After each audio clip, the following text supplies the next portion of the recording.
I note that treatment of Julian Assange is not acceptable and should not be acceptable in a civilised society like Australia.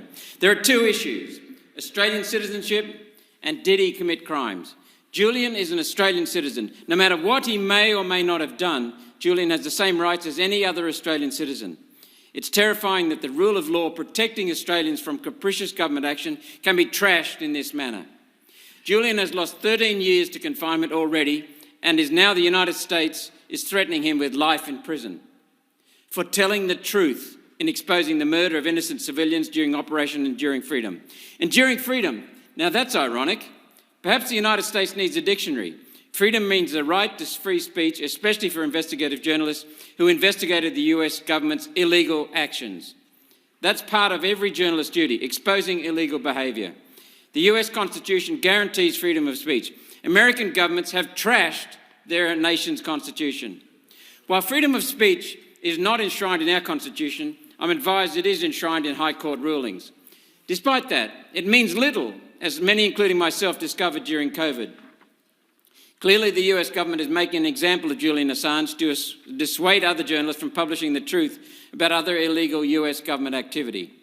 Let's connect the point about freedom of speech and COVID.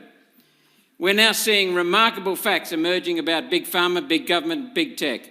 Imagine if Julian had been freed during COVID and WikiLeaks was functioning properly. All the documents it's taken years to start prizing out of the hands of big government, big pharma state, showing the most egregious and inhuman breaches of truth and decency, may have been brought to light much earlier.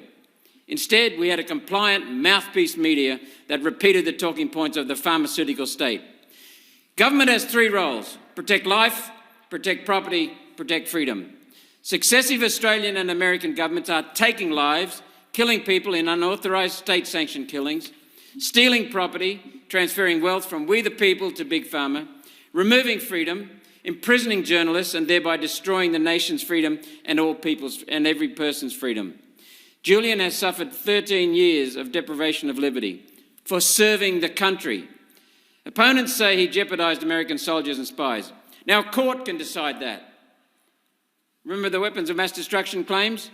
The perpetrators admitted they had no evidence. Who held them accountable? Not one member of Parliament, not one member of Congress. They got away with it. To anyone who thinks Julian Assange deserves the treatment he's getting, remember the wisdom of the words of St. Francis of Assisi. There, by the grace of God, go I. Our government needs to use our close relationship with America to bring Julian Assange home now.